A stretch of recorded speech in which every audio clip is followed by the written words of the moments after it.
अस्सलाम वालेकुम and welcome to जोर का जोर। आई होप आप लोग खैरियत से होंगे और अच्छे से अपना ख्याल रख रहे होंगे। मैं हूँ सबीरा पाशा और मेरे साथ मौजूद हैं मीरब ज़ीशान। और जानते हैं कि व्हाट्सएप एंड स्पोर्ट्स में आज हमारे पास क्या खबरें हैं। बांग्लादेश में शिकस्त के बाद वेस्ट इंडीज में जीत, पाकिस्तान सीरीज 2-1 से फाते हुई, T20 सीरीज अपने नाम की। इसी के साथ साथ अगर बात की जाए वेस्ट इंडीज़ सीरीज़ की, Fakhar Zaman West Indies series से बाहर हो चुके हैं। इंजरी के बायस वतन वापसी का फैसला। इंग्लैंड वर्सेस इंडिया बहुत ज़बरदस्त सीरीज़ रही। आप स्कोर देखें तो स्कोर में आपको लगता है कि जी सीरीज़ इक्वल हुई है, बट एक एक मैच जो है वो 5-5 दिन चला। And today the final day of the 5th match, और जिस तरह मोहम्मद सिराज ने विकेटों पे विकेटें हासिल की, जीत दिलाई इंडिया को और 2-2 से इस सीरीज़ को बराबर किया। साथ ही साथ हॉकी की बात भी कर लेते हैं। प्रो हॉकी लीग के लिए पाकिस्तान हॉकी को ऑफिशियल दावतनामा मौसूल हो चुका है। पाकिस्तान हॉकी फेडरेशन के जवाब का इंतज़ार है। इसी के साथ हम बढ़ते हैं अपने गेस्ट्स की तरफ।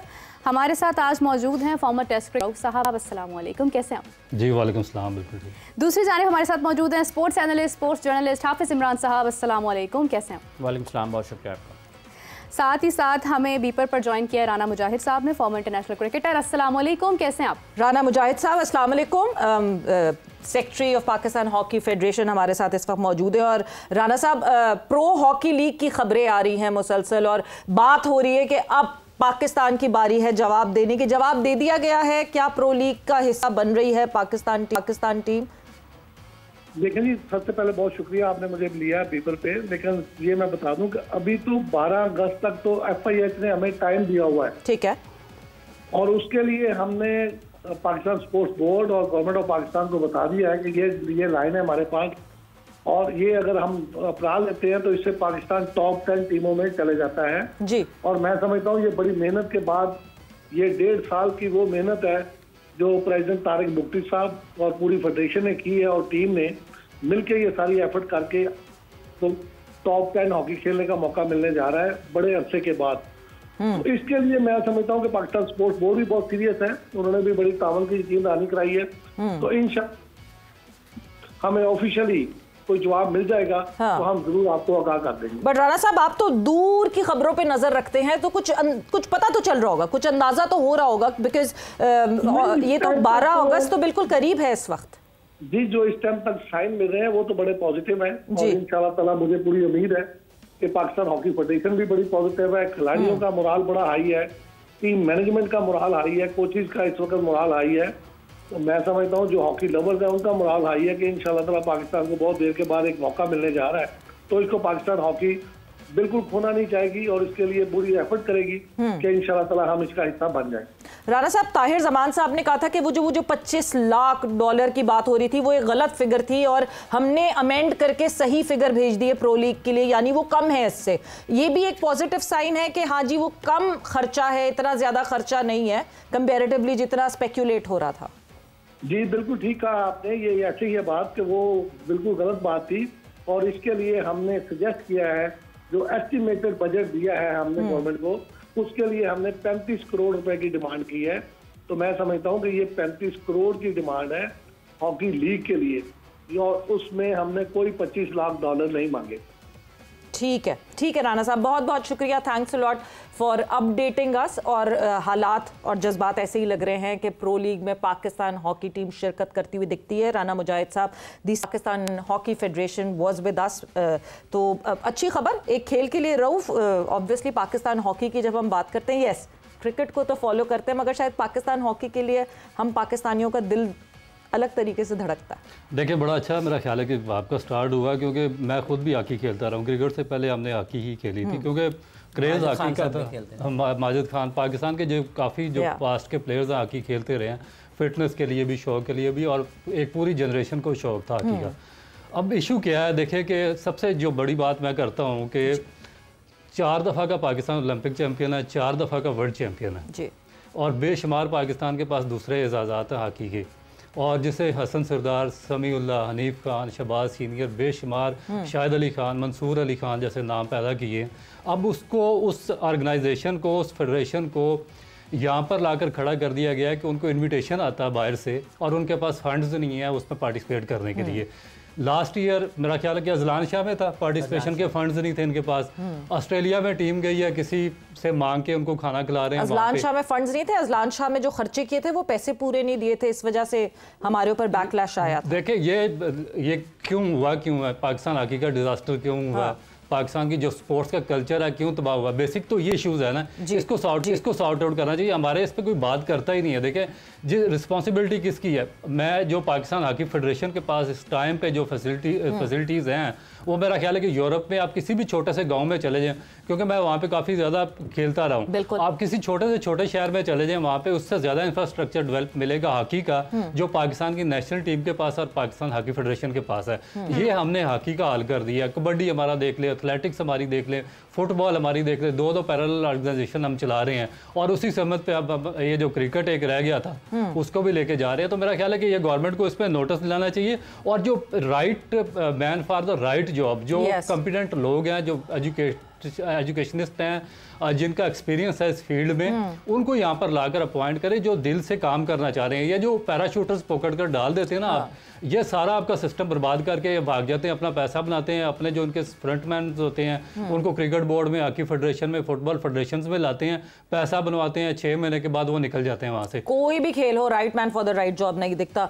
हाफिज 2018 में ये हो सकता था, जिस वक्त हम पीनलाइज हुए, प्रो लीग का हिस्सा हम बन सकते थे, बट उस वक्त पैसे नहीं। इस दफ़ा शायद बहुत ज़्यादा पुरुम्मीद लगे राना साहब जब उनसे बात की। देखिए पहली बात यह है कि ये कोई पाकिस्तान हॉकी ने अर्न नहीं किया। ये न्यूजीलैंड अगर खेल लेता तो Pakistan hockey federation, Pakistan hockey team pro hockey league में नहीं जाती, पहली बात। दूसरी बात, बड़ा खुश लग रहे थे राना साहब कि हमने ये जो $25 लाख की बात है, ये पाकिस्तान स्पोर्ट के डायरेक्टर हैं यासिर पीरजादा साहब, मीडिया ने उन्हीं को कोट किया हुआ है, अभी उठाकर देखें आप तो आपके सामने वो खबर आ जाएगी कि यासिर पीरजादा, ये प्रेस कॉन्फ्रेंस हुई थी और उसमें PHF के सेक्रेटरी साथ ही थे गालिबन, जब ये $25 लाख की खबर और 75 करोड़ पाकिस्तानी रुपीज़ जो हैं उनकी खबर आई थी कि ये इतने पैसों की ज़रूरत होगी। तो ये किसी ने झूठ नहीं फैलाया, अगर ये किसी ने फैलाया तो जाके उसको पकड़ लें। तीसरी बात यह है कि पाकिस्तान हॉकी को सिर्फ़ और सिर्फ प्रो हॉकी लीग में ही शिरकत की ज़रूरत नहीं है, एक मुकम्मल मनसूबाबंदी और ठोस हिकमत अमली की ज़रूरत है कि जब आपके मुल्क में हर जगह आपको हॉकी खेलते हुए लोग नज़र आएँ, और एक ऐसा निज़ाम जो लोगों को ड्राइव करे टुवर्ड्स पाकिस्तान नेशनल टीम, उस चीज़ की ज़रूरत है जिसकी हमें कमी नज़र आती है। Pakistan hockey team pro hockey league में जाती है, बहुत अच्छी चीज़ है कि खिलाड़ियों को मिलेगा दुनिया के बेहतरीन हॉकी टीमों के ख़िलाफ़ खेलने का मौका, लेकिन इसको ये कहना है कि ये पाकिस्तान हॉकी फेडरेशन की 1.5 साल की कारकर्दगी की बुनियाद पर मिला है, ये हक़ाइक़ के मुनाफी है। ये पाकिस्तान के लड़के अच्छा खेल रहे हैं, इनको भरपूर मौके मिलने चाहिए, इनकी सलाहियतों के इजहार के। ताहिर ज़मान इस टीम के हेड कोच हैं, न सिर्फ उनको पाकिस्तान की सीनियर बल्कि जूनियर टीम की जो सिलेक्शन है, एक पूरा पाथवे पाकिस्तान के हेड कोच को डिज़ाइन करना चाहिए और हुकूमत को उसको चलिए इतना तो क्रेडिट दे सकते हैं ना कि ताहिर ज़मान को लाने का तो क्रेडिट इसी बोर्ड इसी फेडरेशन का था ना, यही सेटअप था जो ताहिर ज़मान को लेकर। जो लोग आते हैं फिर अब वो और चीज़ें उसमें होती हैं। ठीक है, ताहिर पहले भी रहे हैं, इसमें तो कोई दूसरी राय नहीं है। जो अच्छा है सो अच्छा है, जो अच्छा नहीं है वो उसको अच्छा कहा नहीं जा सकता। ताहिर एक अच्छे कोच हैं ताहिर ज़मान साहब, और उनको एक आज़ादी मिलनी चाहिए और उनको इस झंझट से आज़ादी होनी चाहिए बुनियादी तौर पर कि पाकिस्तान के पास फ़ंड्स हैं या नहीं है। एक कोच की मुकम्मल तौर पर तवज्जो उसकी टीम की तैयारियों के ऊपर, उसके अमल दरामद के ऊपर और उसके बैकअप के ऊपर, मैक्सिमम जो पोटेंशियल है प्लेयर्स का, उससे जो उसने निकालना है उसकी तरफ होनी चाहिए। डॉक्टर साहब, बिल्कुल एक कोच की जिम्मेदारी होती है और आई थिंक वो निभा भी रहे हैं कहीं ना कहीं, लेकिन मेरा ज़ाती ख्याल ये है कि जब फेडरेशन लूज़ करती है कहीं पर डिबेट करना, लोगों के लिए आवाज़ उठाना, तो फिर खुद ही प्लेयर्स भी इस बारे में बात करने लग जाते हैं, कोचेस भी आवाज़ उठाने लग जाते हैं, तो ये कमी कहीं ना कहीं फेडरेशन की तरफ से नहीं है?